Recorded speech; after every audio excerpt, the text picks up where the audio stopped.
What's up, guys? Welcome to today's video where I'm going to talk to you about why I hated kayak fishing. And I'm not going to do anything fancy with this video, no crazy edit. It's just as me having a conversation with you guys. Obviously, as you can tell by the title, there was a period where I got to the point where I truly had gotten miserable, had gotten to the point where I hated not kayak fishing the sport, not once I got on the water and was doing it, but all the drama, all the crap that I was sucked into, you know. And I got to be just straightforward with you. I let myself get sucked into stuff that I shouldn't have.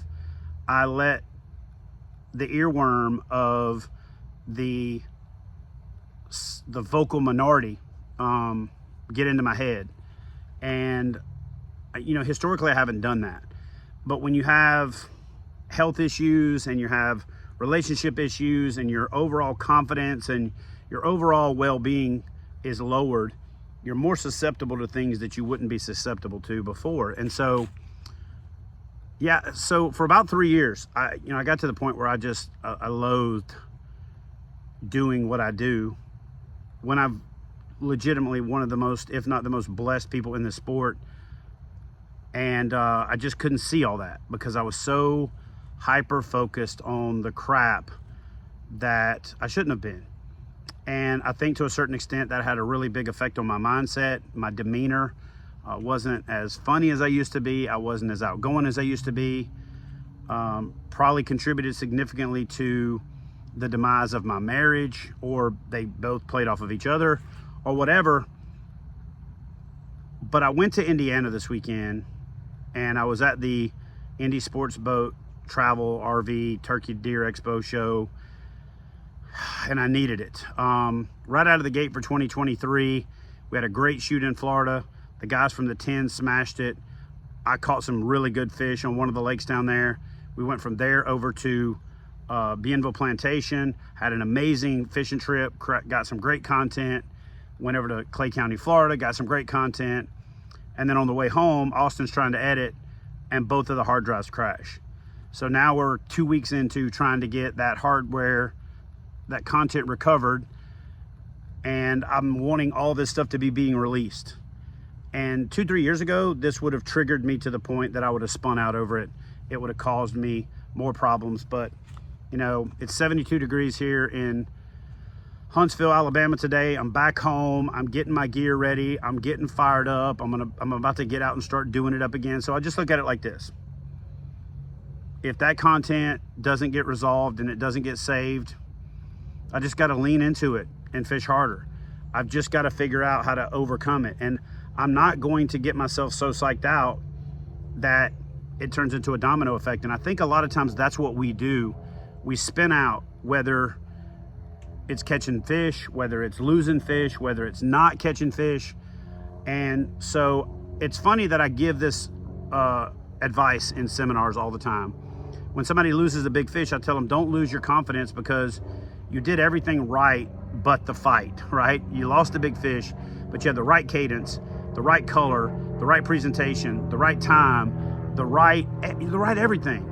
And you got that fish up to the point that you saw it, you know it was a big fish, and then you lost it. So you did everything right but the fight. So double down on that confidence. And so I'm taking my own advice in life and saying, when you have something silly happen, when you have something stupid happen, when you have something unfortunate happen, like, don't get down on it. Look around at all of the positives. Look around at all the blessings. Double down on that stuff, and it'll get you through the crap. And so, you know, this week up in Indy, between the events, we got to go up and hang out with the crew at Catch, got to develop some cool new products, got to, you know, start the ball rolling for even more. I found my why, right? And my why is that I love to teach, and I love to share, and I love to create both content and products. I love developing products. It's been a real passion of mine. I love improving products. I love, you know, refining the process. I love rigging. And so I'm going to get back to doing that. So what you're going to get from me this year is a completely different outlook. And hopefully it's going to come through in my content, where it's going to be more about teaching you the things that you need to know to be more successful. It's going to be more about sharing my successes and my failures so that you can benefit from it. And it's also going to be more about figuring out how to be what I want to be to this community, what I want KBF to be. And that is my core principles: community, opportunity, resources, and education. And that R also pulls double duty, standing for recognition. I do think that we've got to do a better job of recognizing accomplishments outside of just tournament fishing and outside of just, you know, the folks that get to hoist the trophies up. And that's why we're doing some fun stuff this year with the Knucklehead Bass Fishing Series, the Catch 22 Challenge, and some of those other things. So we've got some videos in the pipeline now. Austin's obviously still going through the process of trying to recover the stuff that I hope we can recover, because there's some juicy stuff in there.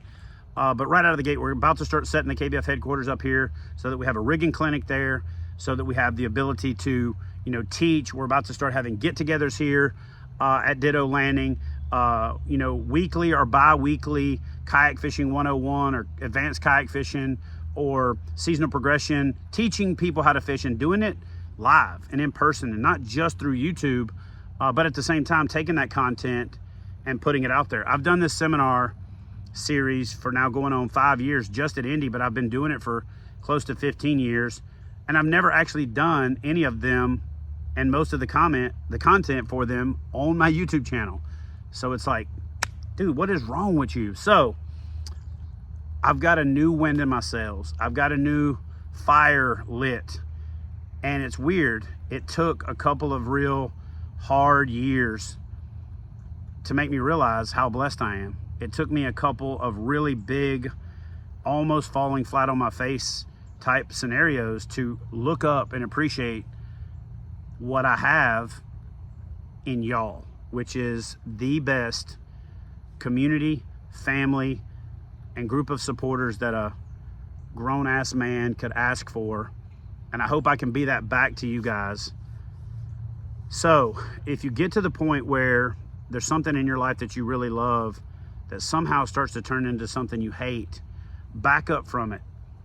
Reconnect with what made you love it and why you love it. Get rid of all the other crap. Let it fall away. And yeah, that's just something that I felt like I wanted to share today, and I hope somebody out there benefits from it. I love you, knuckleheads. I'll see you guys in the next video.